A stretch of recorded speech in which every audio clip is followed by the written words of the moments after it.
And it's time one more time for... The Horror Guys! Yay! It's Horror Weekly, the weekly podcast of horror reviews, summaries, synopses, and commentary. That's us. I'm Brian. Us. And I'm Kevin. And what do we got this week? It's continuing the Halloween season, so there's lots of new stuff. It's crazy how many new horror movies there are. There's more than we've got days for. Mm-hmm. We could probably be doing new movies until January at this rate. Uh-huh. Well, we took a look at the new Salem's Lot movie. This is the third rendition of the movie, I believe. And a strange one called Cuckoo, and a darkly funny one called The Radleys, and a sort of kind of funny Bigfoot horrific adventure, Feet of Death, and a very strange one called The Blue Rose. It was very surreal and noir, and so these are the things we're going to talk about. And we got some shorts. These are not the big name movies of the month. No. That's next week. Yeah. Yeah. And they're all new stuff, so we're not going to spoil the heck out of them. Yeah, they're all 2024, so we'll give you a taste, but we're not going to spoil them to death. And then, we didn't have any indie films this week, so we've got 5 short films. Okay. It's a lot of short films. I like short films. Mm-hmm. They're free. One that was maybe a little too short is Salem's Lot from 2024. Mm-hmm. Directed by Gary Dauberman, written by Stephen King and Gary Dauberman, stars Louis Pullman, Mackenzie Lee, Jordan Preston Carter. Hour and 53 minutes. This is not a miniseries, unlike the 2 previous versions. The 2 previous ones were miniseries, and I heard it said from the people, involved with the making of it. It should have been. The original cut was, like hours long, and they cut it down. I was like, no, you shouldn't have done that. Spoiler-free speaking, this was good. It was true to the basics of the original story. It's based on a Stephen King, as you may know. And the book is really quite good. It felt rushed, though. The characters didn't get fleshed out enough, and they were leaping to conclusions very fast. It was entertaining, but it felt abridged, and we felt it would have been better longer as a miniseries. A character shows up with 2 little dots on their neck where they've been bitten by the vampire. And then one of the main characters looks at it and says, I'll bet it was vampires. And the other ones are like, yep. Yeah. That's how much they rushed this thing. They quickly jump to the conclusion that it's vampires, and they're all on board with it very quickly. Yeah. That's probably my biggest gripe is just, come on. And it goes from 0 to the whole town being vampires very quickly. Yeah, too quickly. Everything was just rushed. Yeah. Abbreviated, abridged. But it's well made. The cast is good. The CGI wasn't too obvious most of the time. No, I think the casting was good and the acting was fine. It needed that extra hour. Yeah. It could have used it. Well, without spoiling it for those who haven't seen one of the many previous versions, if you have, there's nothing new here, really. We see shipping receipts and photos of large wooden boxes as the credits roll. The trail of death leads to a town called Jerusalem's Lot, a little town in Maine. We read about Barlow and Straker, a new antique store that is coming to town. And my first question is, where did these 2 vampire guys get all these antiques to open a store? They've been around a long time. They've accumulated some stuff as they've gone along. Mr. Straker gives instructions to Mr. Snow about picking up a huge, valuable crate from the docks tonight. The old Marsden house is said to be haunted, and that's where Straker wants the crate delivered. Snow and Hank unload the crate. Hank drops the end, which breaks the box open. It's full of dirt.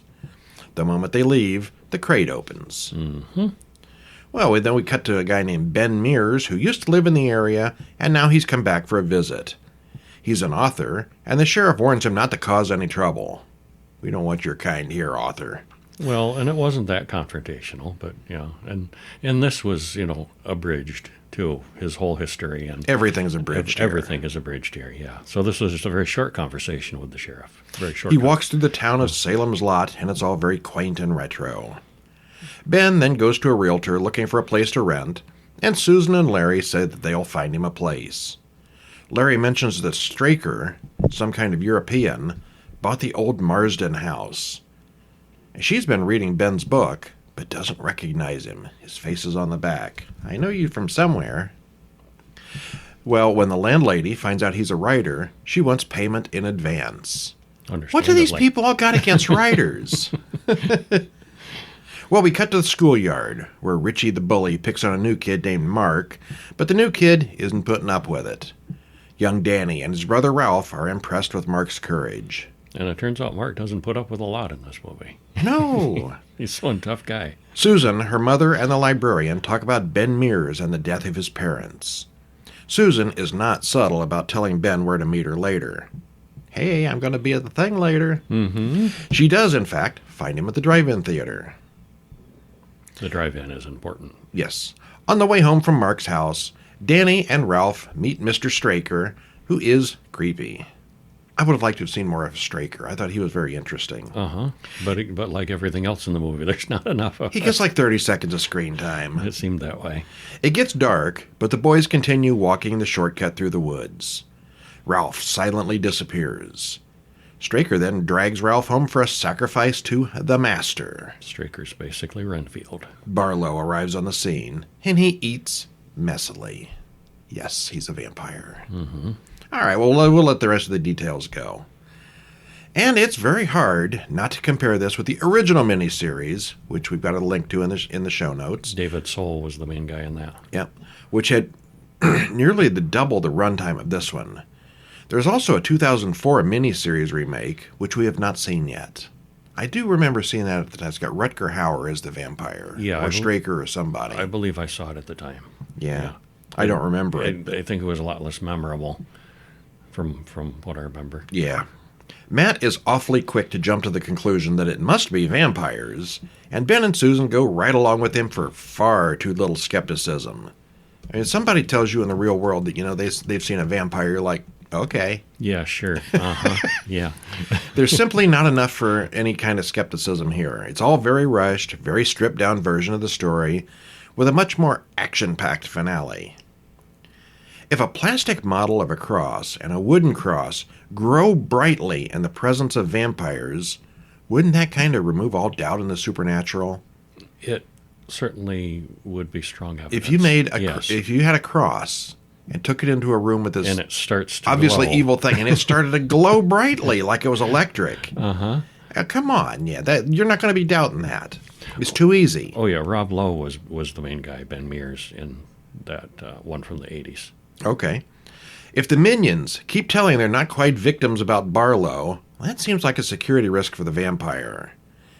Every time they're about to kill somebody, they're like, "My master Barlow would like to eat you," and then they escape and they know, it's Barlow. Oh, it's Barlow. How do you know? Everybody told us. Because he said so.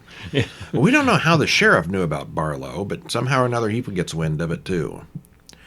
But anyway, it looks good, it has decent special effects, and the acting we get is fine, but it is just too short for the material. Not much to any of the characters, and it's all over too quickly. Mm-hmm. If you want to know what the storyline is without wasting 6 hours on a miniseries, just read our synopsis. You don't need to watch this. Anything to add? No. Kind of chopped and jumpy, moving too fast. Yeah. I thought the original was superior. I think all the important stuff is here, but you're missing what makes it fun. Mm-hmm. Yeah. All right, well, let's stick with vampires for a minute. Okay. And we'll talk about the Radleys. I had not heard of this until it just popped up on a feed of horror movies we got to watch. And I went into this completely blind. I hadn't even seen a preview or the poster even. So, a little ways into it, and this will be mentioned, I said, I think they're vampires, aren't they? Directed by Europe's Lynn, written by Talitha Stevenson, Joe Brand, and Matt Haig, stars Kelly MacDonald, Damian Lewis, and Sophia DiMartino. Hour and 55 minutes. So it's a little on the longish side, but I liked it. I thought it was totally worth it. Yeah, it didn't seem long. Okay, well, spoiler-free. Someone used their imagination to say, what if we made a vampire story, but made it so sunlight didn't harm them? Damian Lewis was very good in a dual role, as was the rest of the cast. It's billed as a horror comedy, and there are a few chuckles here and there, but it's much heavier on the horror and grim elements with a hefty dose of family drama. We both thought it was very good, with Kevin putting it way up there in his approval. Yeah. I loved this one. That's my favorite of the week. It's a story about a family of vampires living in the real world. Yeah. Yes, there's a little bit of humor there, but it's not a comedy. It's mostly serious. Yeah. And there's an undercurrent of, there's a vampire society. They've got a helpline and a website. Various things. I was immediately reminded about that secular vampire humanist, whatever it was, seeking a vegan snack or whatever. The one with the longest title of the year. But it is a secret still. It's not a world where everybody knows that vampires exist. Right. They are keeping it hush-hush. But how they're managing to, I don't know. Well, we open on a dog eating a rabbit. Then we cut to the suburbs where the dog runs home.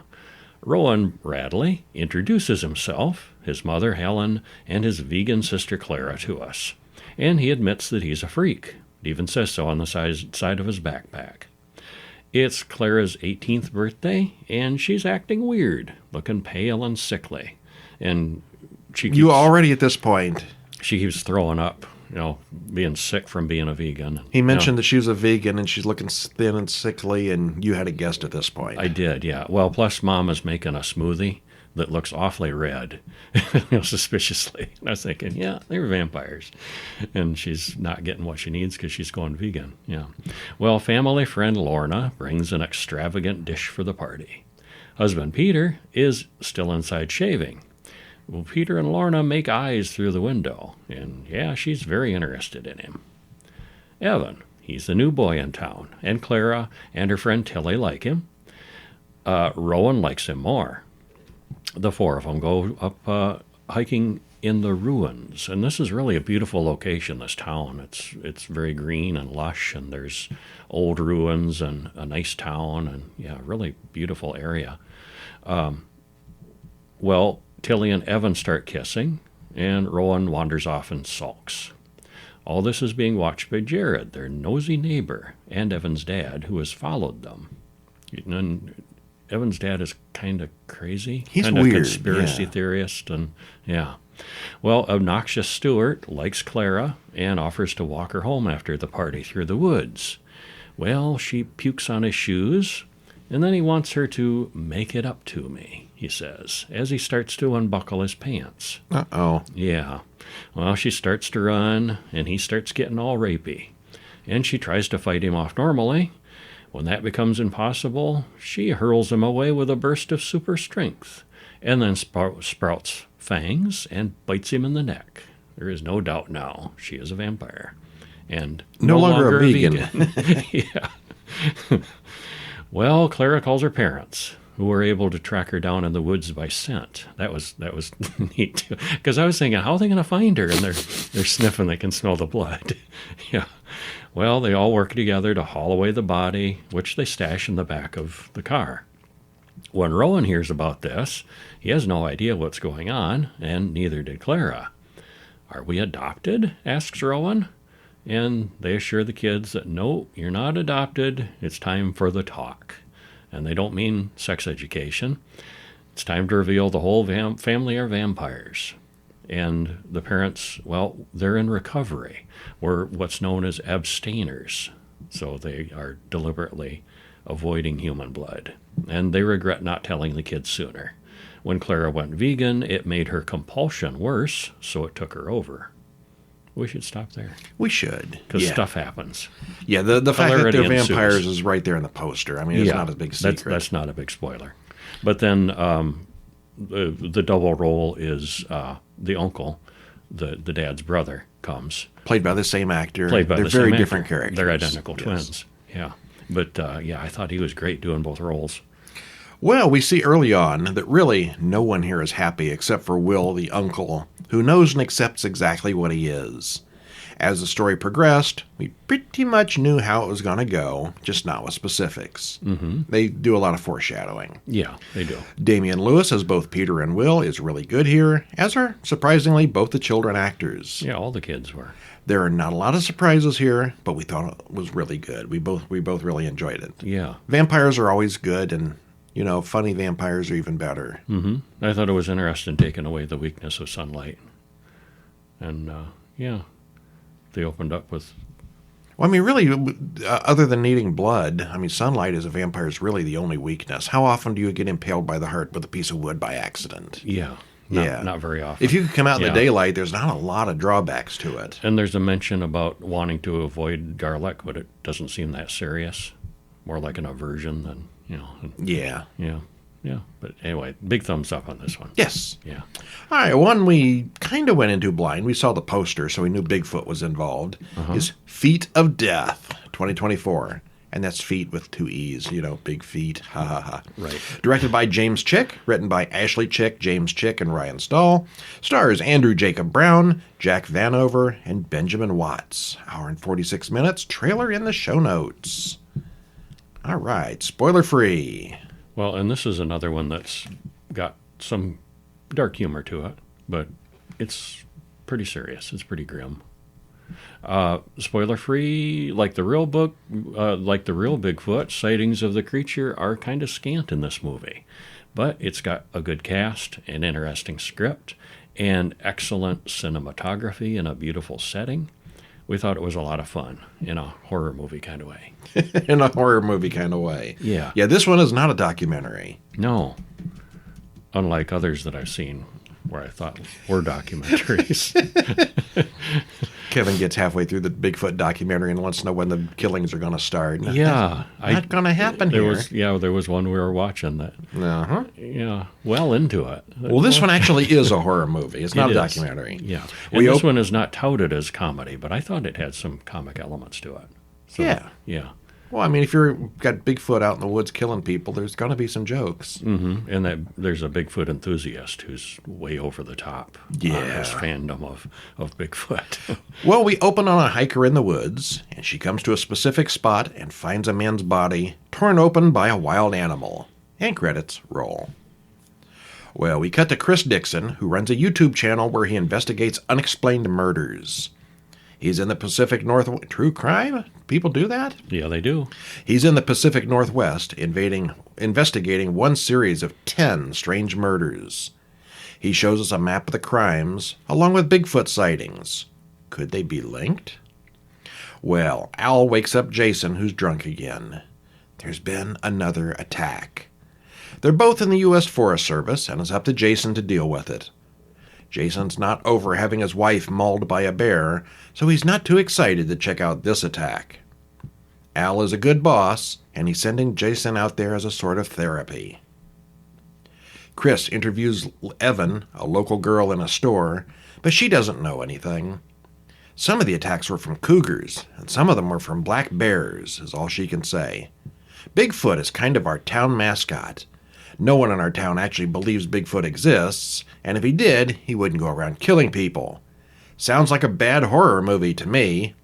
Huh. And you're in one.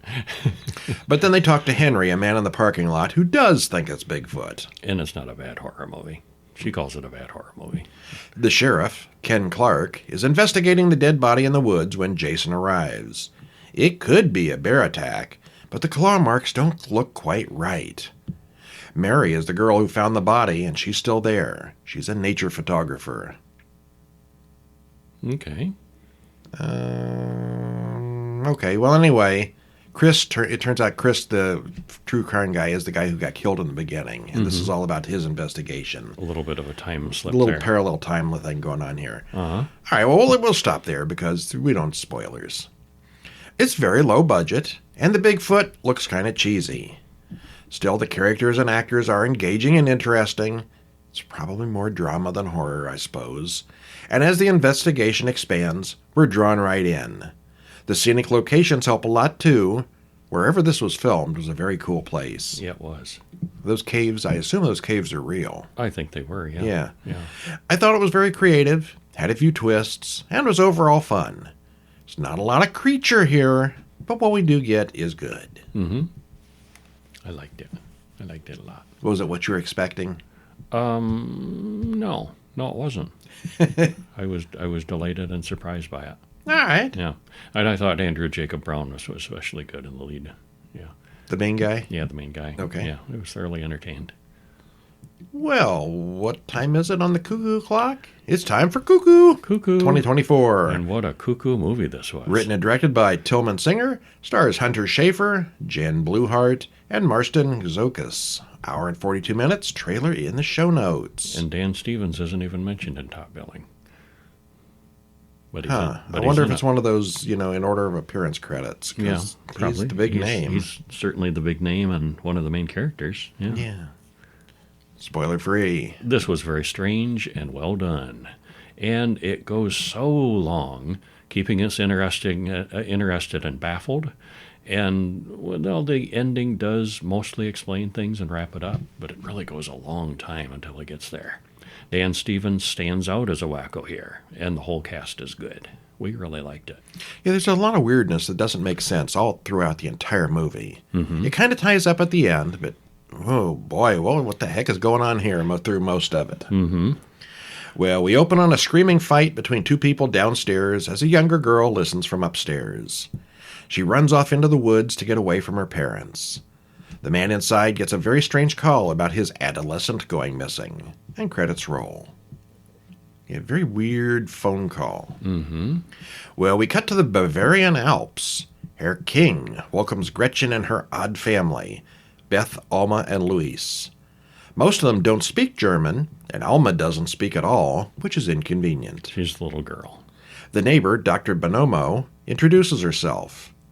Koenig is all touchy and creepy, and he offers to let Gretchen work at his new resort. We wonder what's up with that, because he is a touchy, creepy kind of guy. He's an odd fellow, yeah. Her father is against the idea, but Gretchen wants to make money to fly home, so she accepts. At her new job, Gretchen is not particularly interested in doing anything, and her coworker is weird.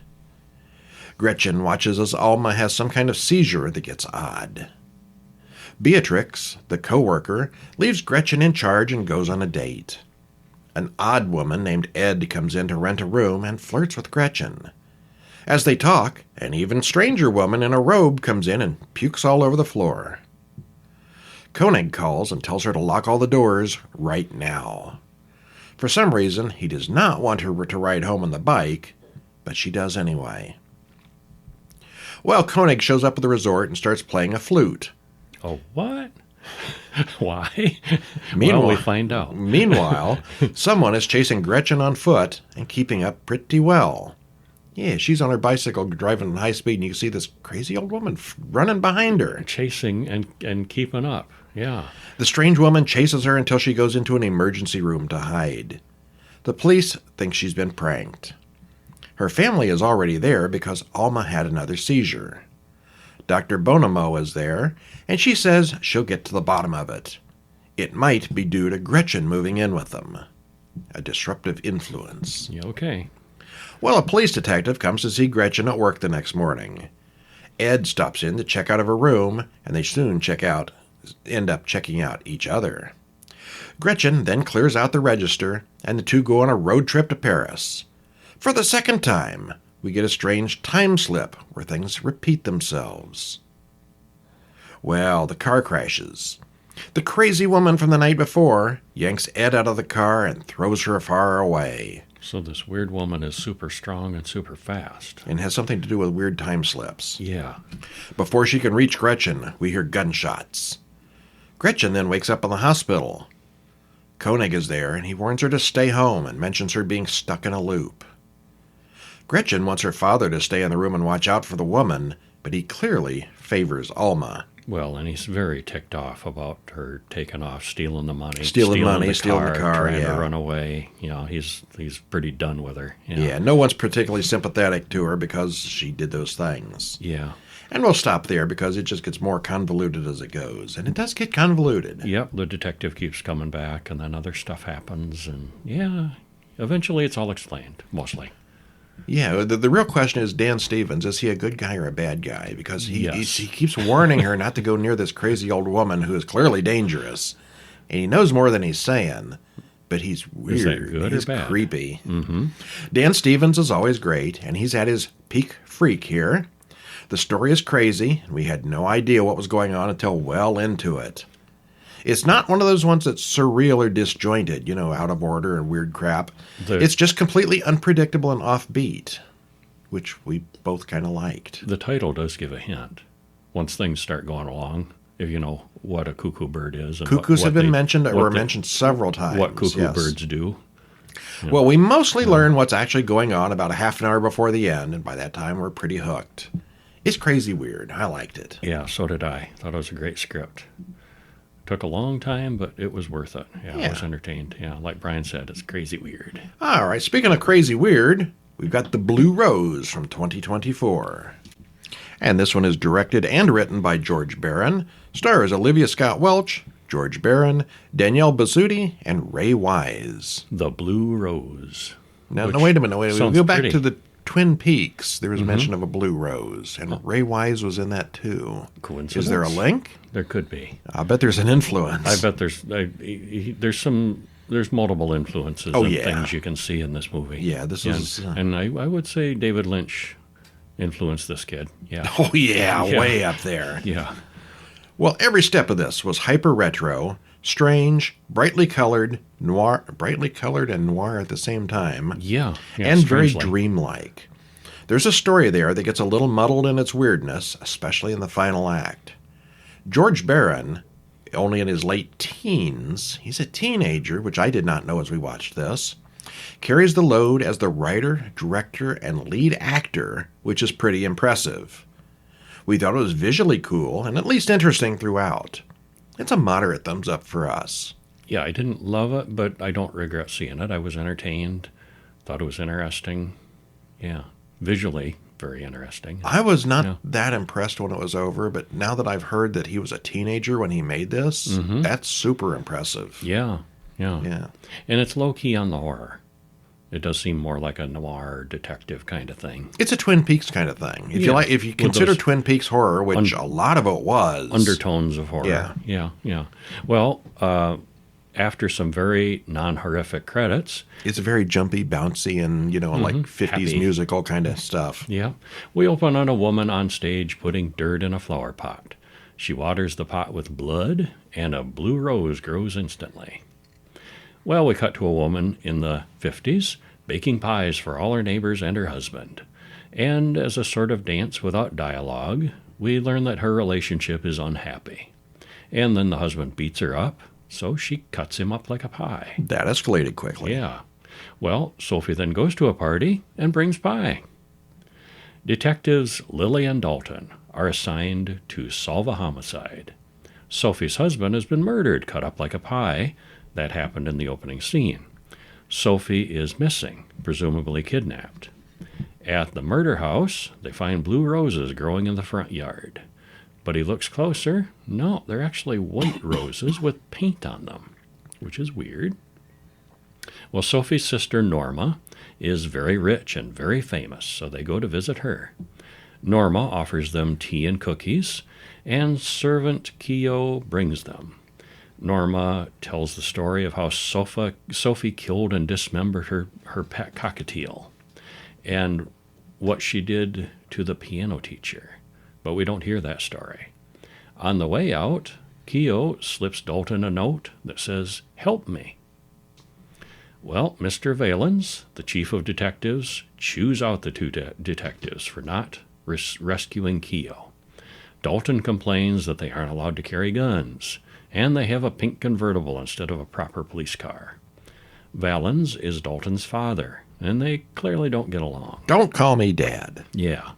Call me boss. Yeah. Well, we cut to a lounge singer singing to an audience where everyone wears masks. It's a very strange nightclub. The detectives show up and talk about Catherine, the singer. Lily is enthralled with Catherine until her eyes bleed, but Dalton just wants to question her. This soon leads to a car chase. But Catherine drops a diamond out the window, which punctures Lily's tire. A big diamond. Suddenly, they are approached by a bed rolling down the street.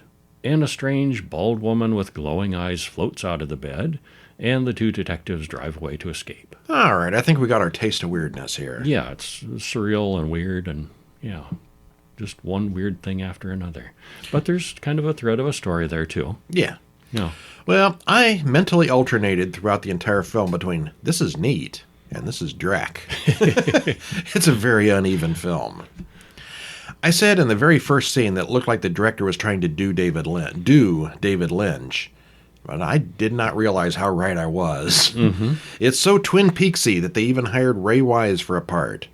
There are some very obvious references here to Blue Velvet, Mulholland Drive, and even a mention of Eraserhead. It's beyond homage and well into copycat territory, at least visually. But it's all right. I like Lynch, so all right. Yeah, it's all right. It's a very visual, very good-looking film with lots of colors and things to see. It's very obviously not a low-budget film, or at least it doesn't give the impression of being low-budget. And it's full of unusual, weird characters. Maybe a little bit too weird to be realistic. Sometimes. It's yeah. fun. From the first scene with the two detectives, I was already complaining about their acting and weird line delivery. But that was deliberate. Before long, it became clear that everyone was acting that stiffly, so it must have been a directorial choice for weirdness' sake. Absolutely. The whole thing is sort of a send-up or parody of detective movies. It's written, directed, and stars George Barron. He has some good ideas, but he really kind of needed someone to rein him in maybe a little bit. Or maybe a lot. Or maybe not. Yeah. It started out okay, but there's just maybe too much weirdness and dream stuff in the middle. A lot of people say that about Lynch, too, though. Yeah. I've said that about Lynch Yeah, once and some of yeah. his stuff. I hate Eraserhead. And that people consider that a classic and a piece of art. And I think, You hate Eraserhead, huh? I really do. Yeah. I like Twin Peaks. I like David Lynch's other stuff. You can't explain the woman in the radiator? No, I can't. Well, most of the story here makes no real sense at all, and the actual plot sort of vanishes halfway in. But the best part of the film was when it finally ended. That sounded harsh. It does sound harsh when you put it that way. I love David Lynch films, but I think this was maybe a little bit too much of it for too long. And it's weird right up until the ending, too. The very ending, like that last scene, it's like, what? WTF? What are we seeing? Yeah. Almost too strange at some points, but overall I enjoyed it.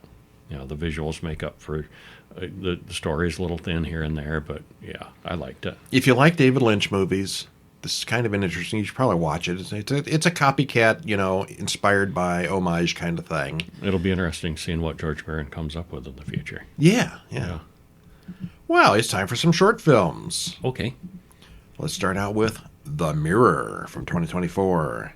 Stars, oh boy, these names. Oh, I'll let you pronounce that name. Hamrid Reza Wahiden and Ramin Abdallah. 3 minutes, 27 seconds.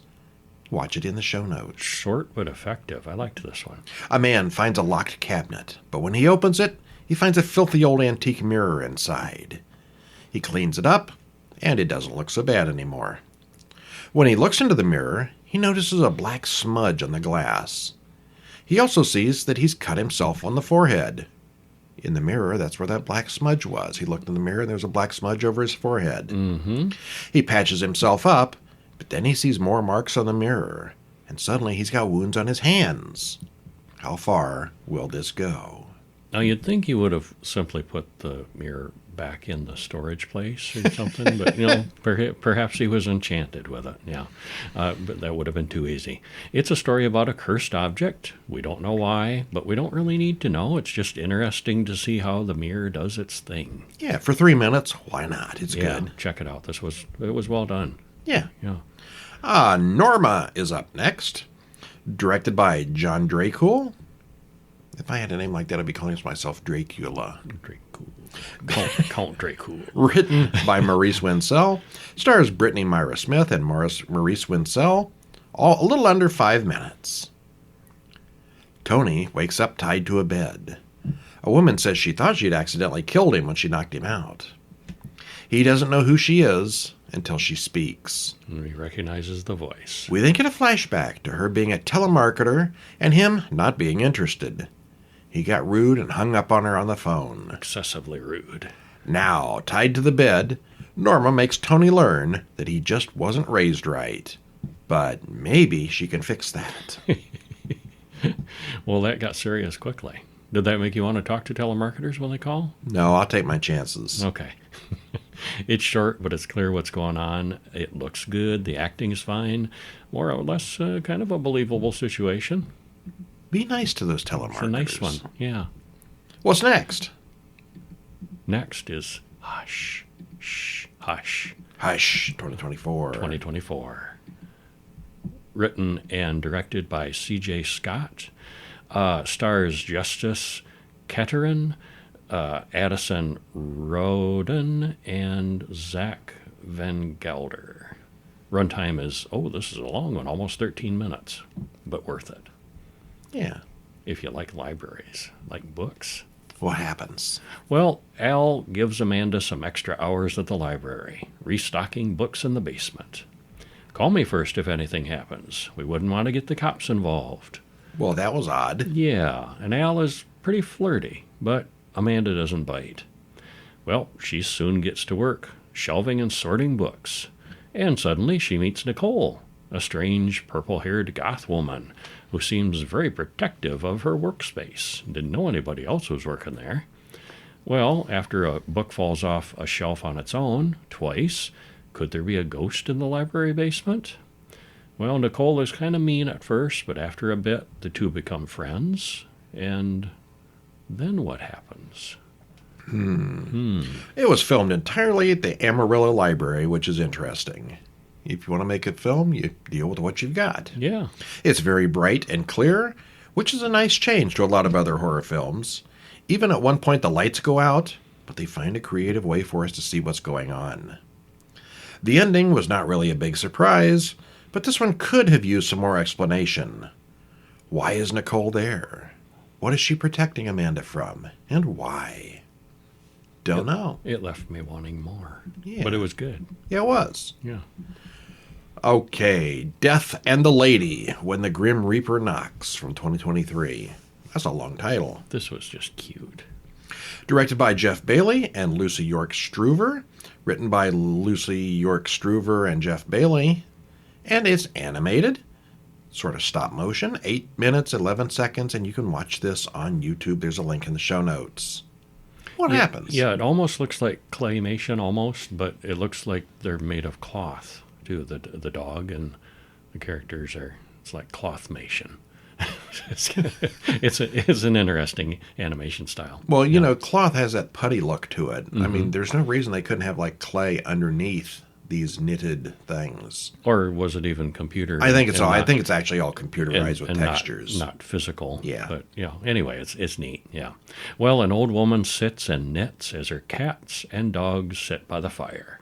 She puts on a record, gets back to work. Jackson, the old dog, starts howling. At the music? No, there's a knock at the door. Well, the old woman opens the door, and outside is Death, dripping wet from the rain outside. She invites him in and offers him tea. The dog barks at the scary visitor, but the old woman is very friendly. The dog seems to know what's going on, but the woman is oblivious. So how's this going to end? I think my favorite part was when the dog grabs the cat and offers the cat to death instead. Yeah. Take this. Yeah. The animation here is excellent. The dog knows what's up, and the cats don't care. Cats are just being cats. Still, sometimes not everything is as it seems. Sometimes it's worse. I did not see that coming. No, I didn't either. Yeah. It was good. Definitely my favorite short of the week. And we have one more. Gummy! Written and directed by Sasha Aubort. Stars Tegan Braithwaite, Dirk Hunter, and Lola Bond. 13 minutes. It's a little longer on the short side. A woman watches a movie and plays with her teeth while she watches. All right. Mm-hmm. Well, we cut to the dental school, where Prudence is a student.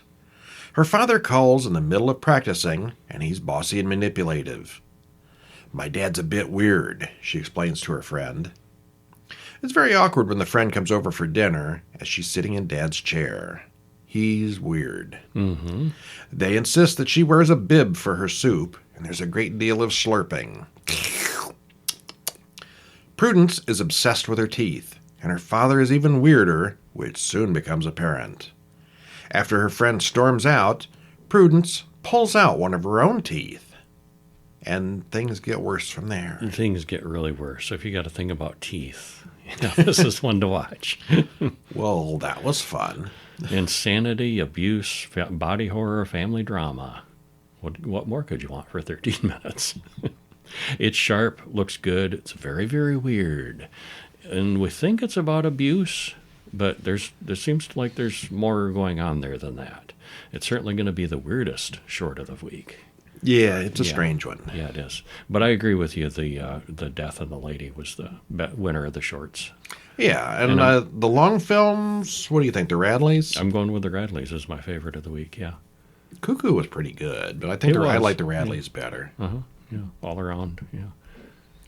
All right, well, tune in next week where we'll have 5 more movies and some shorts.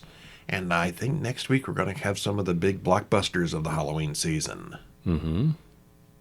It's maybe a couple of big screen sequels going on there. All right. And maybe a remake or two. Maybe. And, of course, go over to horrormonthly.com, pick up our monthly magazine in print or ebook, where it's got 37 reviews from last month in it. 37? Yeah. That's crazy. Or horrorweekly.com, where you can sign up and get all our reviews in your email once a week. Plus, there's a bonus newsletter that's going to be coming out next week sometime, which is going to have a couple of ground-shaking movies in it. Okay. Get yourself shaken up. Mm-hmm. Just saying, a little hint there. All right. All right, and we'll talk to you next week. I'm Brian. And I'm Kevin. See ya. See ya.